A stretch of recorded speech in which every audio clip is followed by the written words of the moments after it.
Değerli izleyenlerim, değerli takipçilerim, abonelerim, abone olmayı düşünenler, beni izleyenler, yorumlarda bulunanlar, mesaj yollayanlar, DM'den yazanlar, soru soranlar, sordukları sorunun cevabını merak edenler, hoş geldiniz. Geliyorsunuz değil mi? Bazı arkadaşlar gelmeye başladı.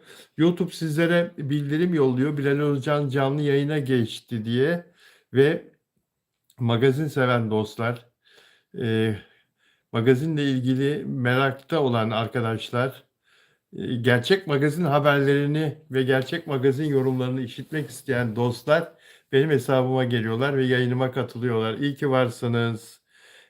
Selam diyor. Sıla Deveci merhaba. Sağ ol Sıla, sen nasılsın? Simon Enot Macaristan'dan merhaba Simon ve herkese iyi akşamlar diyen moderatörüm Servin işi sağlam. Arjantin'den yazan dostum, ismini kaçırdım. Bir daha gelir herhalde. Yegane burada. İyi yayınlar diliyorum diyor Şebnem Keçecioğlu. Onur Bey'in doğum gününü kutlarım diyor. Onur Akay'ın doğum gününü kutluyor arkadaşlar. Bilal abicim nasılsın diyor Banu Kabaş. Çok teşekkür ederim. Sen nasılsın Banu? Umarım iyisindir. Banu Kabaş moderatörüm. Ruksara merhaba Bilal Bey diyor. İyi günler diyor.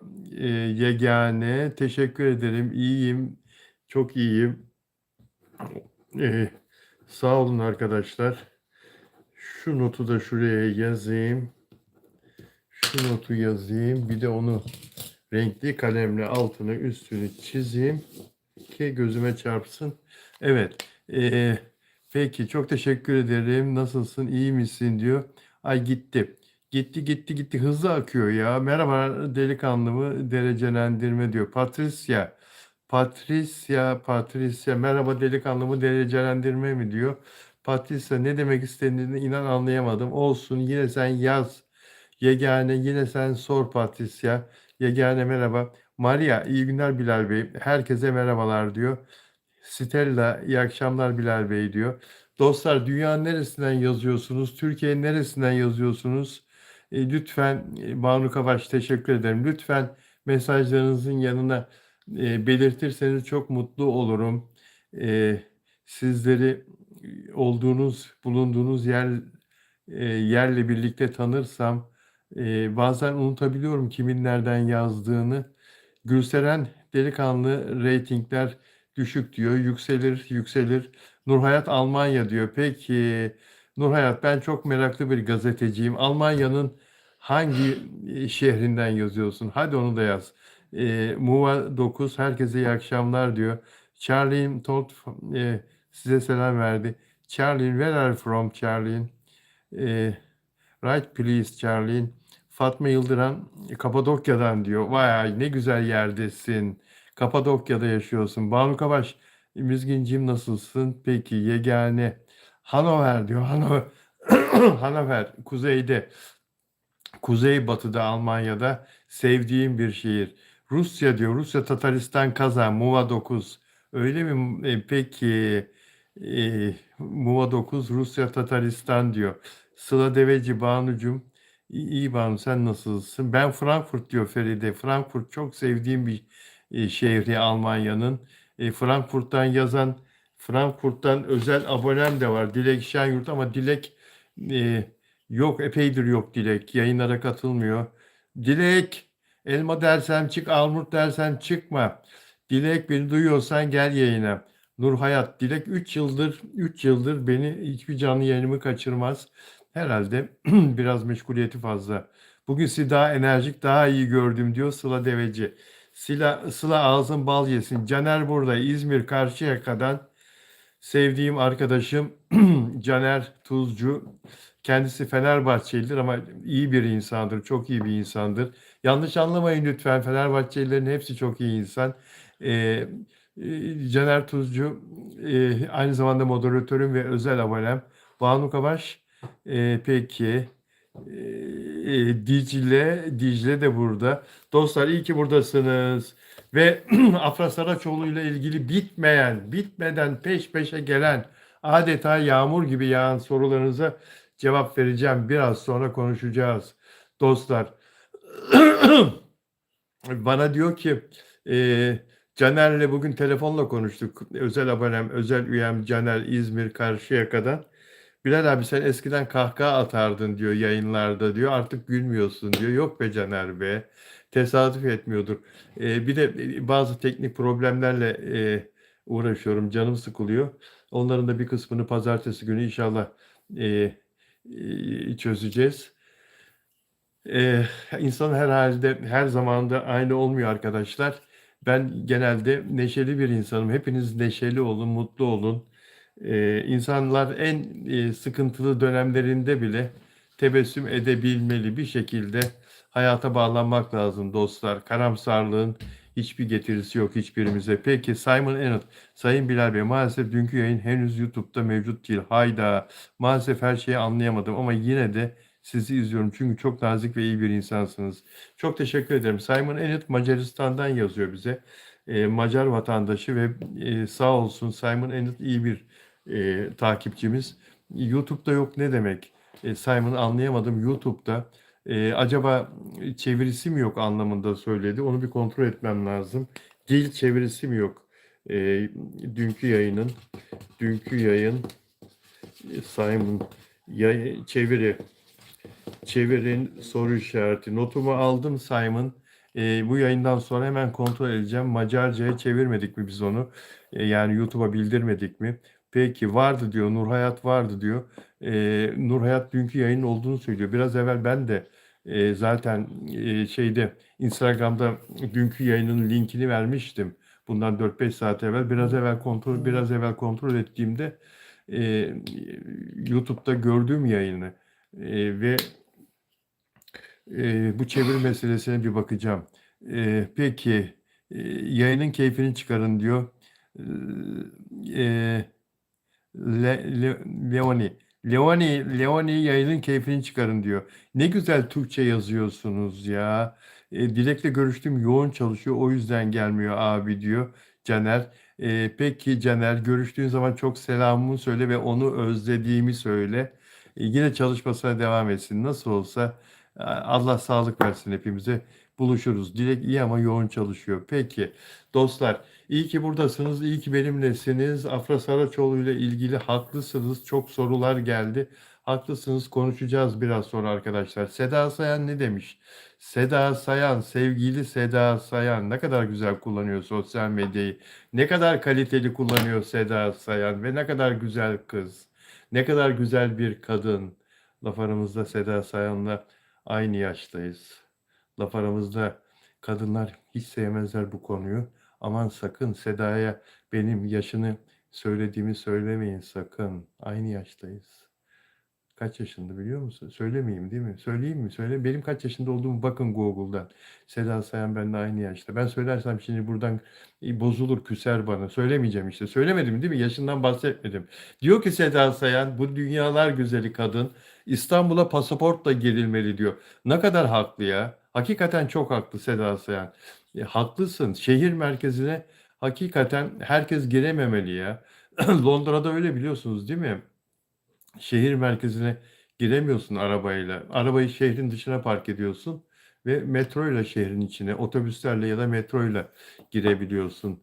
İstanbul'un merkezine de öyle olması lazım.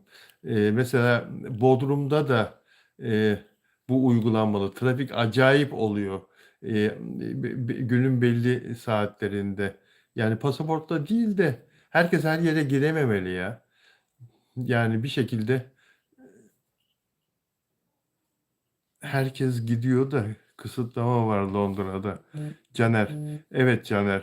Delikanlı izlediğim Mert çok tatlı diyor Nurhayat. Hakikaten Mert yani çok son derece yakışıklı ve işini de iyi yapan bir insan. Mert'i beğenmeyenler ancak onun yaptığı işi kıskananlardır yani. Çekemeyenlerdir, kıskananlardır. İyi bir oyuncu. E, Hoş geldin diyor Caner bir arkadaşına. Peki. Dostlar, evet Seda Sayan'la ilgili İstanbul'a pasaportla girilmeli. Seda Sayan'ın böyle ilginç sözlerinden biri bu. Ya Ata Demirer, seni çok kıskandım. Sevgili Ata, dünyalar güzeli insan, beni her zaman güldüren ve kaliteli güldüren insan. Kaliteli güldüren ne demek? Küfür etmeden espri yapan, hakaret etmeden, eee, çok argoya kaçmadan konuşan, İstanbul lehçesiyle temiz temiz Türkçeyi temiz temiz konuşan, eee, küçüklere saygılı, küçüklerin de onu izlediğini, sevdiğini bilerek küfürden, kötü söz söylemekten, argo konuşmaktan kaçınan, espri yaparken bazı komedyenler var, ismi lazım değil, siz biliyorsunuz. Küfür ederek, güldürüyor insanları. İnsanlar onun ağzından, bu çok ünlü, çok tanınmış insanın ağzından küfürü duyunca, başka birisinden bahsediyorum, Ata'dan değil elbette. Duyunca basıyorlar kahkahayı. Ha ha ha ha. Özellikle kadınlar. Basıyorlar kahkahayı. Ne oldu? Çok güldürdü. Çok güldüren komedyen oldu. Değil, Ata pırıl pırıl. Yaz sezonunu açmış Ata Demirer. Aman Ata ya. Ata Demirer Çanakkale'de yaz sezonunu açmış. Denizin içinde pozlar, fotoğraflar çekilmiş. İyi yazlar. Allah sizi de sevdiklerinizi de denize kavuştursun diyor. Ata Demirer'in öyle yaptığına bakmayın dostlar. Ata Demirer'in yaptığını da yapmayın. 23 Temmuz'da ben birkaç kere, 23 Nisan'da birkaç kere Bodrum'da o gün gireceğim diye hep böyle kendi kendime bir tarih olarak belirlemiştim ve o gün girmiştim 2 sene üst üste ve üşümüştüm. Ona rağmen yine de girip yüzmek istemiştim. Üşümüştüm. Mayıs'ta bile üşüyor insan denizde. Ata Demirer vallahi helal olsun. Denize girmiş ve büyük bir coşkuyla zıplıyor suyun içinde Ata Demirer. Ben de Bodrum'u özledim. Haziranda inşallah Hidayet'in okulu tatile girince Hidayet hatta şimdiden diyor ki baba diyor okul tatile girmeden önce de gidebiliriz belki diyor. Devamsızlık günlerine bakarız. Eğer müsaitse ayarlayıp gidebiliriz. Biliyorsunuz ben Bodrum'da tatil için amaçlı değil, orada evimiz olduğundan zaten buradaki çalışmalarımı orada devam ettiriyorum. Orada evimin bahçesinde ya da balkonunda devam ettiriyorum. E, Yani gideyim tatil yapayım, her gün denize koşayım, gireyim, gezeyim, geceleri diskolara akayım filan. Geçti onlar. O heveslerimizi aldık çok şükür. Eğlencenin de en güzelini yaşadım hayatım boyunca belli bir zaman içinde. Tatillerin de en güzelini yaptım. Allah bütün bu imkanları bize verdi. Eee, Ama çalışmayı çok sevdiğim için dostlar, mesela bir keresinde ben Bahama Adalarına iş için birkaç kere gitmiştim. Televizyonda program yaparken dünyanın her tarafından magazin yaptığım bir formatım vardı. Eee, Star Televizyonu'nda 1994 ile 2000 yılları arasında Bahamalar'da o kadar çok kendimi işe vermiştim ki bir hafta kaldım, bir kere bile denize girmedim. Bunu bir otelde üst kata çıkıyoruz, bir davete çıkıyoruz. Bir arkadaşımla asansörde sohbet ederken söyledim asansörde. Yılmaz Erdoğan da asansörde. Kalabalık bir asansörde 5-6 kişi vardı. Aa dedi, niye girmedin denize, olur mu öyle şey dedi, bir hafta kaldım filan diye. İşten güçten dedim filan tabii ama herkesin anlamasını bekleyemezsin. Eee, Böyle bir de işkolik tarafım vardır. Bunu da burada yeri geldi bir hatıra olarak. Allah herkese iyilik versin inşallah diyor Meryem. Amin. Amin. Ne mutlu size diyor Nur Hayat. Dostlar iyi ki buradasınız, iyi ki benimlesiniz. 50 yıllık gazetecilik hayatımda pek çok anım var elbette, pek çok hatıram var. Hem mesleğe dair hem özel hayatıma dair hem dostlarla, arkadaşlarla hem de ünlülerle ilgili yeri geldikçe anlatırım elbette. Eee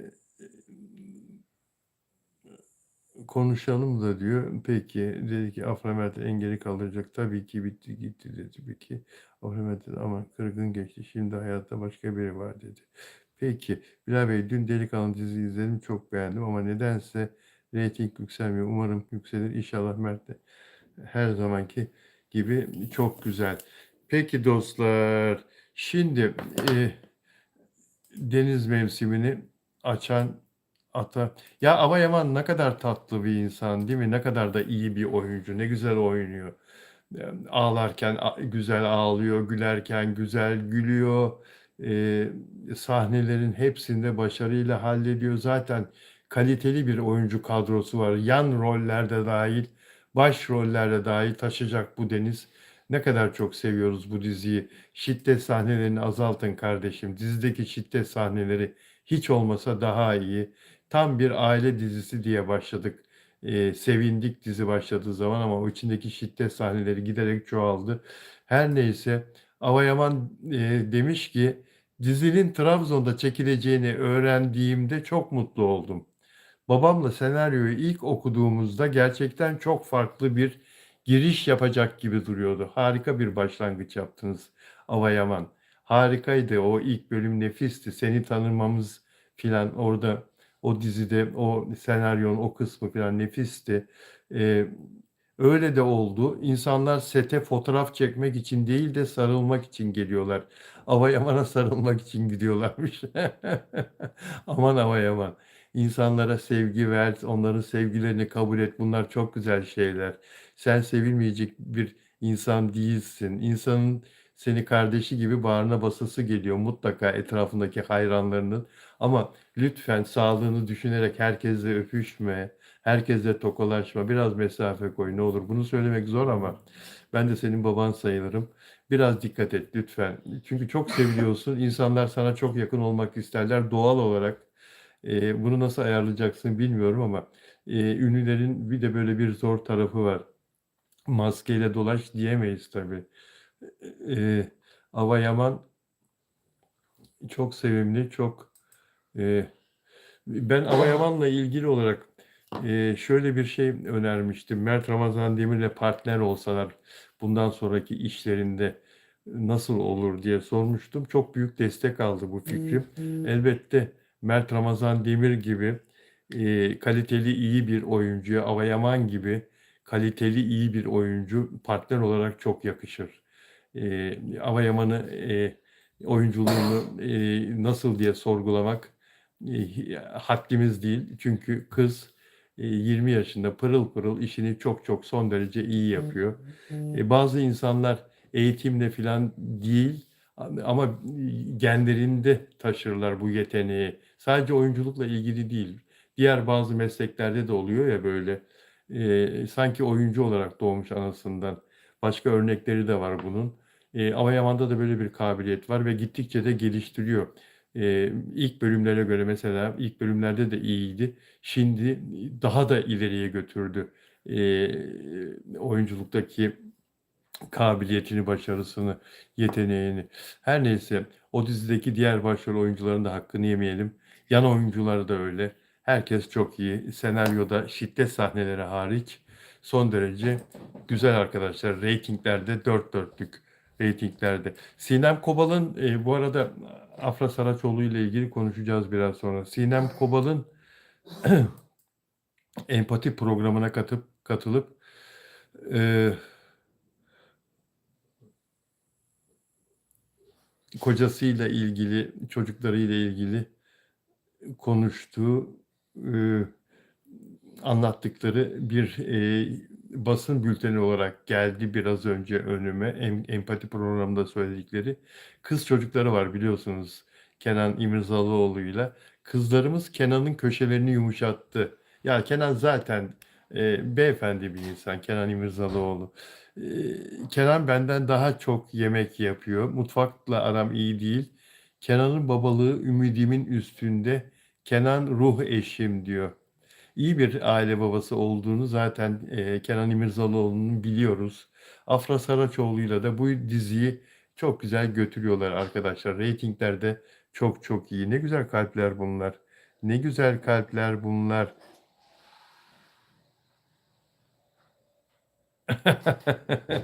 Moderatörüm ve özel abonem Caner diyor ki Sinem Kobal Kenan'la başrol oynasa ya Afra çıksa diziden diyor. Ya zor o işler be. Karı kocanın aynı dizide başrol oynaması. Livia Unu 3262 bana selam verdi. Caner Müzgün beğendi. Aynen öyle Caner diyor. Dostlar nereden yazıyorsunuz, nereden katılıyorsunuz yazarsanız çok mutlu olurum. Bildan Argut 4405 el sallıyor. Sıla Deveci ben Mert'in bir süre ana akımda dizi yapacağını sanmıyorum. Dijitale yapar. Caner Afra'yı Ay yapımı alacağım diyor. Kadir Kalafat İstanbul'dan katılıyorum diyor. Peki Kadir teşekkür ederim. Ee, peki arkadaşlar şimdi bu şeye bir daha bir bakayım. Annelik bitmeyen bir serüven diyor Sinem Kobal.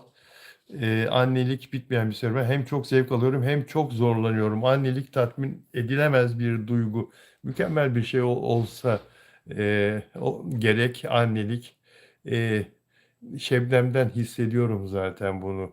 Oğlumuz dünyaya geldiğinden bugüne kadar e, takip ediyorum, hissediyorum anneliğin ne kadar ilginç bir e, meslek demeyeceğim, yükümlülük, sorumluluk, e, ne ulvi bir e, Allah'ın lütfu olduğunu hissediyorum zaten. Daha önceki evlatlarımda da hissettim. E, Annelik bambaşka bir şey. Bütün bildiklerimi unuttuğum bir his diyor annelikle ilgili Sinem Kobal. Bilmediğin bir yerden geliyor, seni büyütüyor da, alıp götürüyor da. Kendinde çok şey keşfediyorsun. Bak burada şunu söyleyeceğim. Sadece annelikte değil, hayat yolunda yürürken arkadaşlar ilginç bir şekilde kendini bazı durumlar çıkıyor karşına, bazı durumlara giriyorsun ya da kendini kendinle ilgili bir özelliği yeni fark ediyorsun. Daha önce bilmediğini görüyorsun filan. Sizlerin de başına gelmiştir. Bu hayatın sürprizlerinden biri. Öyle değil mi? E, Çocukluğumdan beri diyor Sinem Kobal, babamın sevgisini ve elini hep omuzunda hissettim. Bu bence bir kız çocuğu için en büyük şans. Kız çocukları babalarına ne kadar düşkün ya. Ne kadar düşkün ya. Kendi kızımdan biliyorum. Ne kadar güzel bir şey. Bizler hakikaten kız çocuğu sahibi babalar çok şanslıyız. Anne başka bir bağ ama baba hayata karşı güveninle ilgili seni en çok besleyen yer. Eğer oradan bir sevgin, oradan bir değerin varsa hayatta hiç kimse sana onun altında bir değer ve sevgiye seni ikna edemiyor. Kızım hala geldi 44 yaşına geldi. Hala bir yeri çok ağrıdığı zaman kocasına babam gelsin. Babama söyle, babam beni arasın, babam gelsin. Anne değil baba diye bağırıyormuş mesela bir yere ağrıdığı zaman. Biraz da kocasına naz yaptığı zaman koca kadın anne diye baba diye ağlar mı? Mesela işte bir yeri ağrırken siz kadınlar çeşitli ağrılar yaşayabiliyorsunuz ya. Baba diyormuş. Kocası diyormuş ki ne var ne oldu? Babam ağrım geçmiyor falan naz yapıyor. Sinem Kova siz de öyle misiniz? Babacı mısınız kadınlar, kızlar? Ben şanslı bir kız çocuğuyum. Peki. Peki. Evlenme teklifini anlatıyor Sinem Kobal. Evlenme teklifini anlatıyor. İşte kızım arıyor. Yayın kesilmez inşallah. Arayacağım seni kızım. Yayın yapıyorum. Kızım arıyor. Bak o kadar konuştuk dostlar. Hidayet arar mısın? WhatsApp'tan ara. Acil ara. WhatsApp'ından ara onu.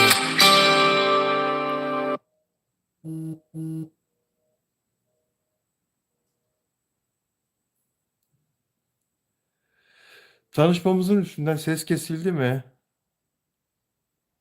Caner, ses şu anda ses var mı? Var değil mi? Tamam. E, Oğlum söylüyor şimdi ablasını arıyor. Babam yayında diyor. Arama lütfen diyor. Kızımın konuşurken kızım aradı.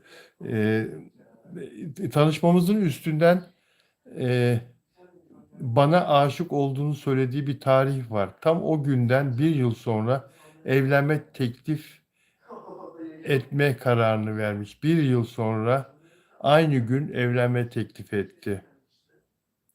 Bana aşık olduğunu söylediği bir tarih var diyor, tanışmamızdan sonra diyor. Ve ondan tam 1 yıl sonra diyor evlenme teklif etti diyor. Romantiyiz biz diyor Kenan'la. Gerçekten hayatta ruh eşim dediği kişiyi bulmak gerçekten büyük şans. Biz de onu hissettiğimiz andan itibaren emek veriyoruz. Kenan İmirzalıoğlu'nun eşi Sinem Kobal. Aşkı buluyorsun ama sonrasında geçinmeye gönlün olması lazım. Bunu devam ettirebilmek için ikimiz de o emeği vermeye çok gönüllüyüz. Allah utandırmasın. Evet, boşananlar o yüzden boşanıyor genelde. Geçinmeye gönlü olmuyor. Bir zaman sonra sıkılıyorlar birbirlerinden ve devam ettirmek istemiyorlar. Bazı şeylere katlanmak gerekebiliyor. Karşılıklı fedakarlıklar yapmak gerekebiliyor. Bunu yapmak istemiyorlar. Ben mecbur muyum diyor bu adamla. Ben mecbur muyum bu kadınla devam etmeye falan diyor insanlar. Sevgisi bitiyor, aşkı bitiyor ve ne yazık ki boşanıyorlar ama bakın ne güzel bir örnek çift. Sinem Kobal'la Kenan İmirzalıoğlu. Herkesin hayatı dört dörtlük değil ki. Yani çok uzun devam eden evliliklerde bile her şey dört dörtlük olması mümkün değil ki arkadaşlar. Fedakarlık yapacaksın. İyi geçinmeye niyetli olacaksın. Neyse bu konuları İpek astrolog İpek katıldığı zaman konuşuruz. Ben 50 yıldır evliyim diyor Nur Hayat. Nur Hayat bravo, kutluyorum seni de eşini de. Ne oldu Hidayet? Ne diyor Setenay kızım? Lahmacun söylemiş, lahmacun buraya. Bize lahmacun mu yolluyor? Evet. Bize lahmacun sipariş vermiş. Bakın kendisi Rumeli Hisarı'nda oturuyor. Biz Küçükyal'da oturuyoruz. Kızımla aramızda 30 kilometre var. 30 kilometre var ve bir köprü var. Fatih Sultan Mehmet Köprüsü var. Onun altında oturuyor. Ee, O kadar mesafeden bize lahmacun ama şimdi artık buradaki yakınlardaki restoranlardan sipariş edince getiriyorlar. Ay Setenay'cığım çok teşekkür ederim. Yayını girdiysen çok teşekkür ederim. Sağ ol, Afiyet sağ ol, olsun sağ diyor ol. Nur Hayat. Herkes sağlıklı biri olmak için evlenmedim. Dikkat, dikkat. Caner Tuzcu diyor ki Caner ya. Caner kötü örneksin ya.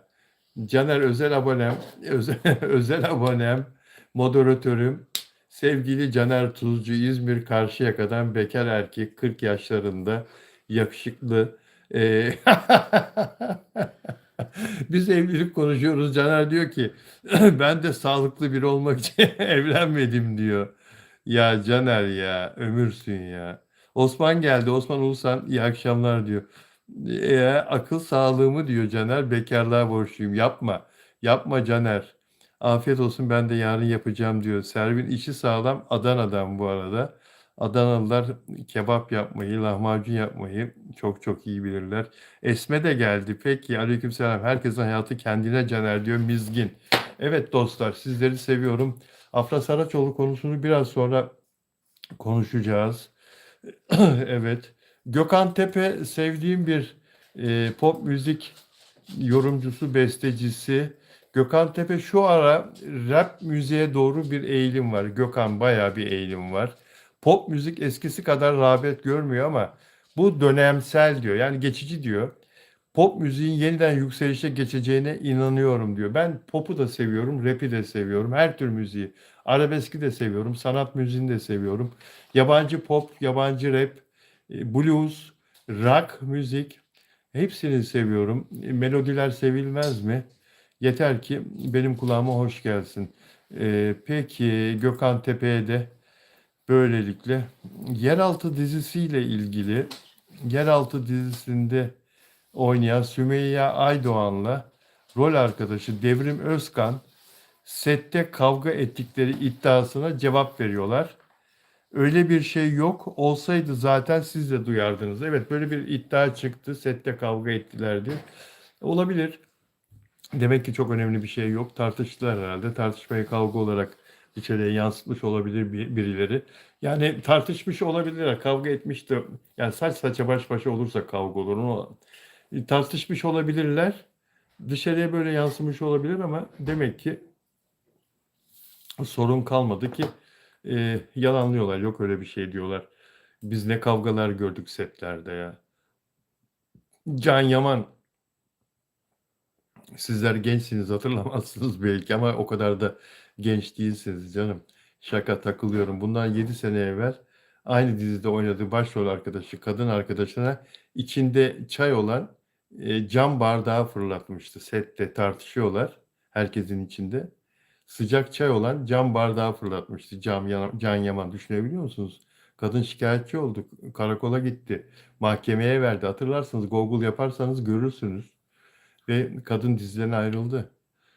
Kadın birkaç gün ya kadın diyorum, kusura bakmayın, oyuncunun ismini unuttum. İyi bir oyuncuydu. Evliydi. Kocası bodyguardsız gitmeyeceksin diye koruma tuttu. Sete korumayla gideceksin dedi. Başına Allah korusun bir şey gelmesin dedi.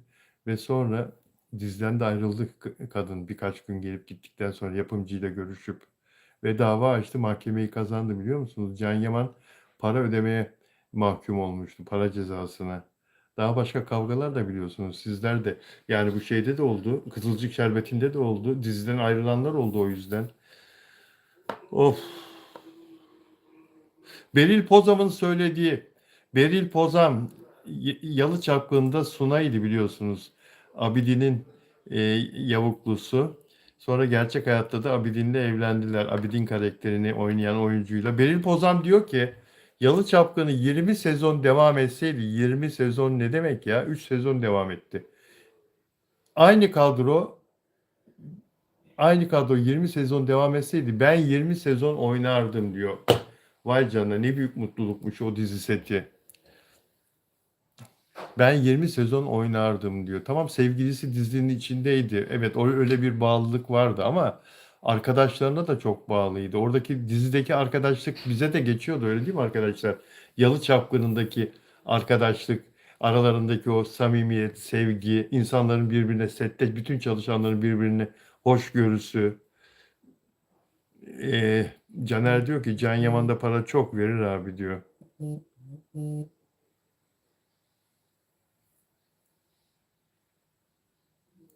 Bence de güzeldi. Keşke devam etseydi. Nur Hayat yorum yapıyor, Aykoçlar. Peki Beril Pozam şimdi oynadığı dizide de başarılı. Beril Pozam iyi bir oyuncu. İyi bir oyuncu. Dizisi yayından kalkıyor ama Kıskanmak dizisi yayından kalkıyor değil mi arkadaşlar? Son bir iki bölümünü seyretmedim. Kalktı mı yoksa? Hayır hayır, daha var değil mi? Son bölümler yayınlanıyor. Kalkma kararı aldılar. E, peki. Peki arkadaşlar, şöyle bir bakayım. Pelin Karahan, Bedri Güntay'la, kocasıyla 12 yıllık evlilik bitti. Boşandılar. Boşandılar. Bir süredir, 1,5-2 senedir aralarının iyi olmadığı söyleniyordu. İki tane pırıl pırıl evlatları var. Bir uçak yolculuğunda denk geldim ben bu aileye, çocuklarıyla birlikte. Önümdeki ve yanımdaki koltuklarda oturuyorlardı. Ee, Çocuklar çok pırıl pırıl, iki tane delikanlı. Ee, iyi bir aile, iyi bir birliktelik olarak bendeki izlenimi öyleydi. Ancak bir geçimsizlikleri olduğunda duyardım. Demek ki toparlayamadılar. Toparlayamadılar. Ne yazık ki boşandılar. Bugün bitti. Bu sabah boşandılar. Kamuoyuna saygıyla duyurulur başlığıyla bir bildiri yayınladılar. Açıklama yayınladılar sosyal medyalarında. Bugün itibariyle evliliğimizi karşılıklı sevgi ve saygı çerçevesinde anlaşmalı olarak sonlandırmış bulunmaktayız. Bundan sonraki süreçte de iki çocuğumuzun ebeveynleri olarak ortak sorumluluğumuz ve birbirimize duyduğumuz saygı devam edecektir. Çocuklarımızın üstün yararının korunması ve gelişim süreçlerinin olumsuz etkilenmemesi adına basın mensuplarının ve kamuoyunun aile hayatımızın gizliliğine gerekli hassasiyeti göstermesini önemli rica ederiz. Bu konuya ilişkin yapacağımız tek ve nihai açıklama iş bu metindir. Saygılarımızla.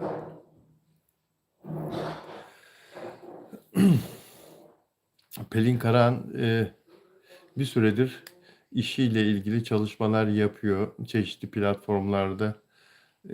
Şöyle dört dörtlük bir diziyle dönse, çok iyi oyuncu, çok güzel kadın.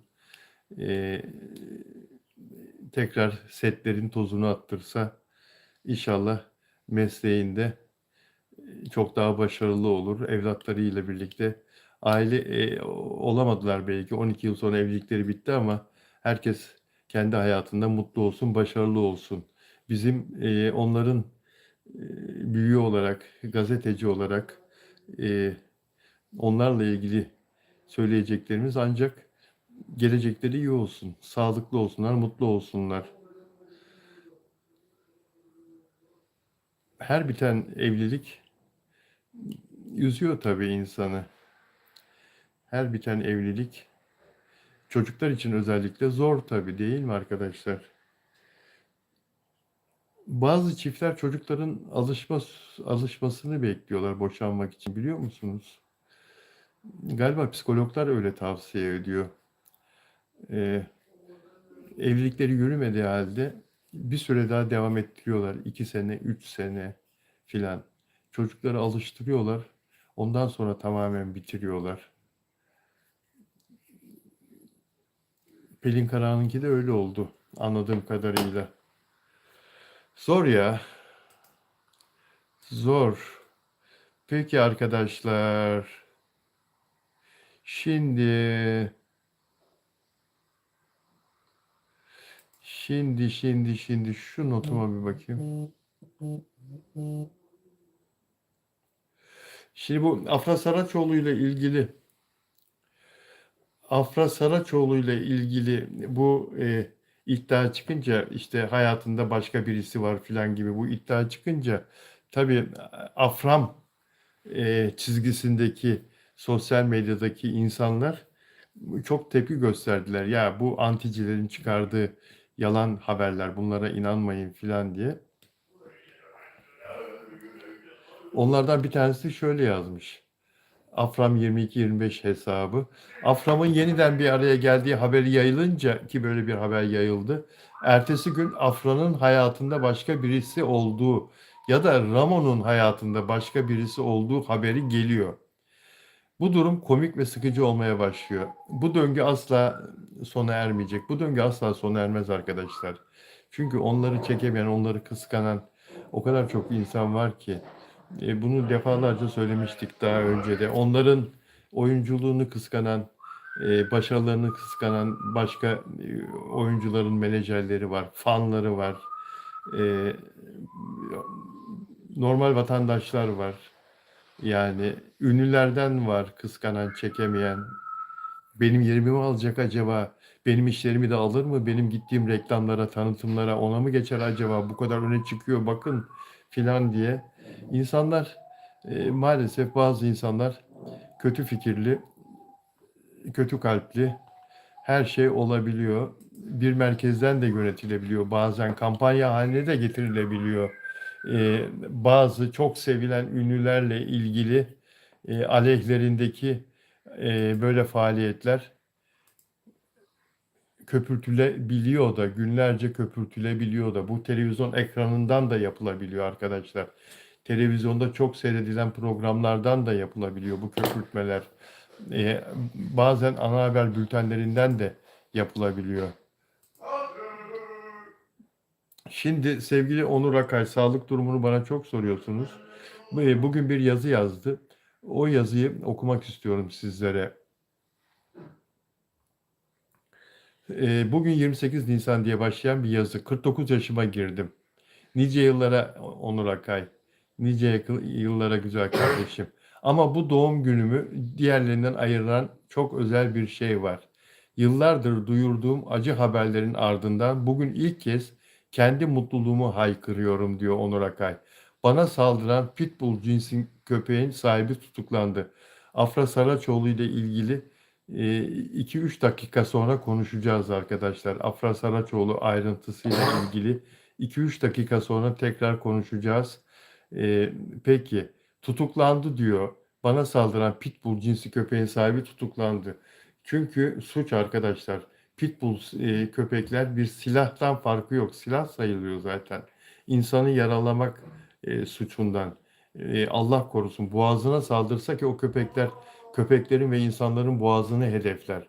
Boğazını parçalayıp öldürmeyi hedefler. Vahşice kurt köpekleri, kurtlar, kurt köpekleri değil, kurtlar, canavar köpekler, işte pitbulllar, dobermanlar, insanın direkt boğazına saldırır, deler burayı dişleriyle. Evet, doğum günümde yüreğime su serpen bir haber geldi. Ama bu habere giden yol ne yazık ki tarifsiz acılarla doluydu.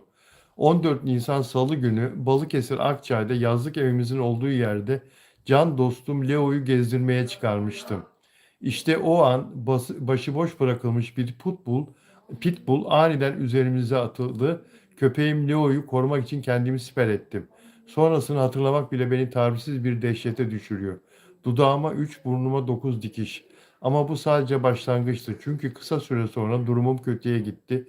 Doktorlar nekrotizan fasit teşhisi koydu. Halk arasında bilinen adıyla et yiyen bakteri. Evet, yanlış duymadınız. Bir köpek ısırması yüzünden yumuşak dokularımı yemeye başlayan bir bakteriyle savaşmak zorunda kaldım. Entübe edildim. 1,5 gün yoğun bakımda kaldım. Nefes alamıyordum. Ama şükür ki uzun yıllardır antibiyotik kullanmamış olmanın verdiği avantajla tedaviye hızla yanıt verdim ve taburcu oldum. Sadece fiziksel bir saldırı değil, aynı zamanda hayatımı tehdit eden bir enfeksiyonla da savaştım. Bulunduğum ağaçlık bölgede kamera yokmuş. Ama saldırıdan sonra köpeğin gittiği yönlerdeki kamera kayıtları incelendi ve her şeyi gözler önüne serdi. Bunun üzerine köpeğin sahibi Sezgin G. gözaltına alındı ve tutuklandı. Pitbull'a el konuldu ve rehabilitasyon merkezine gönderildi. Köpek sahibine 95 bin lira para cezası kesildi. Ama işin asıl çarpıcı kısmı şu. 3 ayrı suç kaydı varmış. İfadesine köpeğim evin bahçesinden kaçtı diyor. Kaçtı mı? Peki o zamana kadar neden ağızlık takılı değildi? Neden tasması yoktu? Ben de hayvanın tehlike yaratacak şekilde serbest bırakılması suçundan suç duyurusunda bulundum.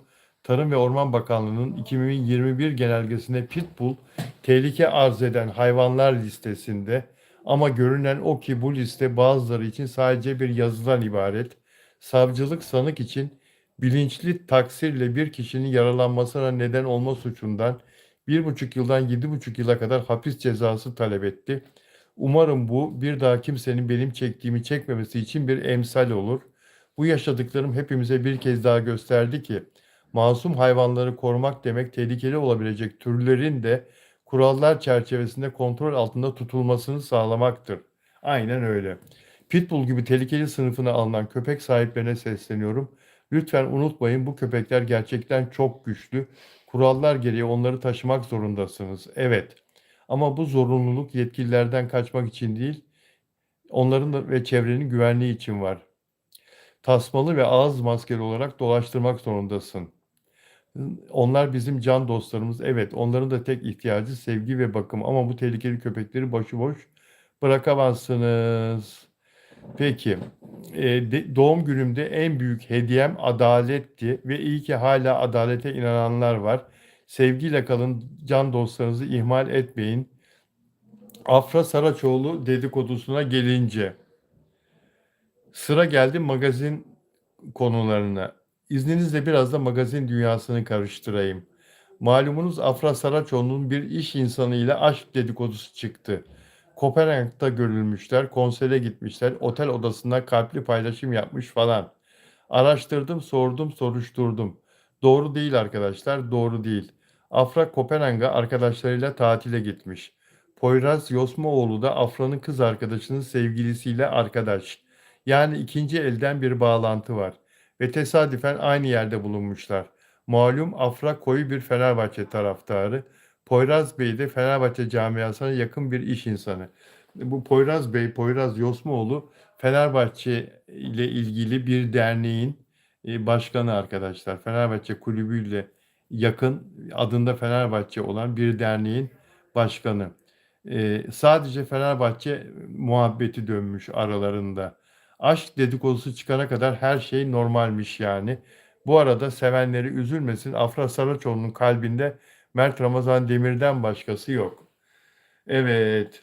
Gördüğünüz işte Onur Akay da Afra Saraçoğlu ile ilgili bu işin, bu dedikodunun gerçek olmadığını, bunu köpürtenler bulunduğunu söylüyor. Bunun doğru olmadığını söylüyor. E, Afra Saraçoğlu gibi bir artist birisiyle ilişki yaşayacak ve ilişkisini kırmızı kalp koyarak teyit edecek.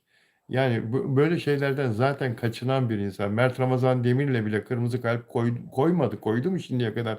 Hiç tanık oldunuz mu? Şahit oldunuz mu? Mert Ramazan Demir'le dolu dolu bir aşk ilişkisi yaşadılar. Hiç şimdiye kadar kırmızı kalpli bir paylaşım yaptığını hatırlıyor musunuz arkadaşlar? Ben hiç hatırlamıyorum. Yani Mert Ramazan Demir'le ilişkisi ne kadar büyüktü aşkları. Onun için o kırmızı kalbin filan anlamı başkadır, başka bir şeydir o. Bunun ne olduğunu da Afra Saraçoğlu'na kendisine gazeteci, muhabir arkadaşlar sorduğu zaman umarım cevabını verir. Ümran Keleş diyor ki moderatörüm fan adı altında bu zorbalamayı bıraksınlar diyor. Arjantin'den Nelida Gramajo yazıyor. İyi günler, Tanrı sizi korusun, seni de korusun Nelida ve hayatınızda ve ailenizde hayatında her şey yolunda gitsin. Sağlığınız da iyileşsin. Onur Akay'dan sevgilerle. Onur Akay'a iyileş diyor. Ailenizin hayatta her şey yolunda gitsin diyor. Onur Akay'a burada Tanrı seni korusun diyor. Nelida Gramajo ve iyileşmesini diliyor. Peki Gülay Yıldız, hayır hiç paylaşmadılar kırmızı kalp diyor. Gülay Yıldız diyor ki 23.54, hayır hiç kırmızı kalp paylaşmadılar. Ben de öyle hatırlıyorum. Ne Afra paylaştı ne Mert paylaştı ki onların aşkı çok büyüdü. Niye Afra Saraçoğlu o iddialara göre yeni bir aşk buldu, yeni bir ilişki buldu ve kırmızı kalp paylaşıyor. Hemen bulur bulmaz. Böyle bir şey mümkün mü arkadaşlar? Buradan yola çıkarak bu işte kimin ne menfaati var? Bu haberlerin yayınlanmasında her gün ekranlarda dile getirilmesine kimin ne menfaati var bilmiyorum. Yakında öğrenir. Buradan size açıklarız arkadaşlar. Bu fanlar çok yalan dolan paylaşıyor diyor. Abi aşk yaşadılar dedin. Şimdi yaşamadıklarını mı düşünüyorsun? Kiminle ilgili diyorsun canım benim? Yanlış anladın benim söylediğim. Mert'le Afra büyük aşk yaşadılar. Büyük aşkı yaşarken Mert'le Afra hiçbir zaman kırmızı kalp paylaşmadılar. Sosyal medyadaki paylaşımlarında birbirlerini kırmızı kalple etiketlemediler. Mert'i bile etiketlemezken kırmızı kalple Mert'le bile kırmızı kalp yapmazken neden dün tanıdığı iddiaya göre beraber arkadaş sevgili olduğu Poyraz Yosmoğlu'na kırmızı kalp yapsın? Afra çocuk mu? Afra deli mi? Afra affedersiniz e, kafasında eksiklik mi var? Niye böyle bir iz bıraksın? Niye milletin ağzına malzeme versin? Kırmızı kalple Kopenhag'da yeni bir ilişkiye başladım diye böyle bir şey yapabilir mi? Bir oyuncu ekranda her hafta ekranda çok seyredilen bir dizinin oyuncusu basına Mert'le bile sevgili değiliz imajı vermek için sürekli olarak bir gerginlik, bir stres içindeyken Mert'i o kadar çok sevdiği halde bir başkasıyla biz sevgiliyiz. Bakın bu isimli baş harflerini yazdım. Bu şifreyi çözün. Bir de kırmızı kalp koydum. Böyle bir şey olabilir mi ya? Afra ile ve Mert'le uğraşanlar cezalarını Allah'tan bulsunlar. Mert de Afra'nın birlikte kullandığı isim peki size selam verdi. Size selam verdi. Bana selam veren herkese sevgiler. Herkese kucak dolusu çiçekler, bahar çiçekleri, papatyalar, sarı papatyalar en çok sevdiğim çiçeklerden biri sarı papatyalar. Çiçeğin her türlüsü seviliyor. Sarı papatyaları da baharın müjdecisi olduğu için seviyorum. Şubat ayında bir bakıyorsunuz doğada çimenlerin arasında filizlenmeye çalışıyor. Şubat ayından sarı papatyalar. Ne kadar güzel bir şey değil mi? Doğa nasıl mucize bir şey arkadaşlar. Allah yaratmış diyor Şebnem. Allah'ın yarattıkları hepsi ne kadar güzel. Evet, Semra selam verdi. Dostlar sizleri çok seviyorum. Sizlerin de beni sevdiğini biliyorum. Ee, daha güzel yayınlarda gönlüm istiyor ki çok daha güzel olsun her şey. Mesela burada rengin biraz soluk olduğunu biliyorum ekranda. Kendi cep telefonumla yayın yapamıyorum. Dizüstü bilgisayarında yayın yaptığım zaman da dizüstü bilgisayarların kameralarının da iyi renk vermediğini biliyorum. Her ne kadar bunlar iOS'sa da yine iyi renk vermiyor. iPhone telefonuma henüz kavuşamadım. iPhone telefonum geldiğinde yayınlarıma onunla devam edeceğim. Ve renk daha iyi olacak. Bir süre daha böyle bekleyelim. Bu yayınlarla bir süre daha idare edelim. Sizleri çok seviyorum. Lütfen beğen yapın. Abone olmadan izleyen dostlar abone olurlarsa çok mutlu olurum. Hepinizi çok seviyorum. Kendinize iyi bakın. Görüşmek üzere.